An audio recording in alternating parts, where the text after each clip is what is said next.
अगली खबर toll plaza से जुड़ी हुई। आने वाले कुछ दिनों में हो सकता है आपको टोल प्लाजा पर कैश काउंटर बिल्कुल ना दिखे। टोल पर कैश पेमेंट पहले ही डिजिटल और फास्टैग के मुकाबले महंगा है और अब सरकार इसे पूरी तरह हटाने की तैयारी कर रही है। इस पर ज्यादा जानकारी के लिए बात करते हैं संवाददाता रोहन सिंह से। रोहन, बताइए क्या है ये पूरी खबर? जी, टोल प्लाजा पर कैश पेमेंट अब सिर्फ 2 से 3% बचा हुआ है। अधिकतर लोग अब या तो फास्टैग से पेमेंट करते हैं या यूपीआई से, लेकिन इस 2-3% लोगों के लिए जो ट्रैफिक है वो काफी ज्यादा प्रभावित होता है।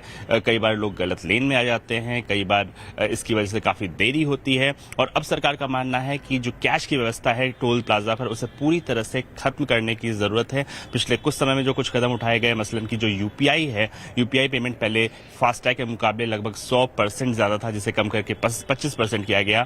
इस वक्त जो कैश पेमेंट है वो अभी भी फास्टैग के मुकाबले लगभग दोगुना है और साथ ही एनुअल पास की व्यवस्था शुरू की गई, जिसको कम से कम 25-30 लाख लोग अभी इस्तेमाल कर चुके हैं।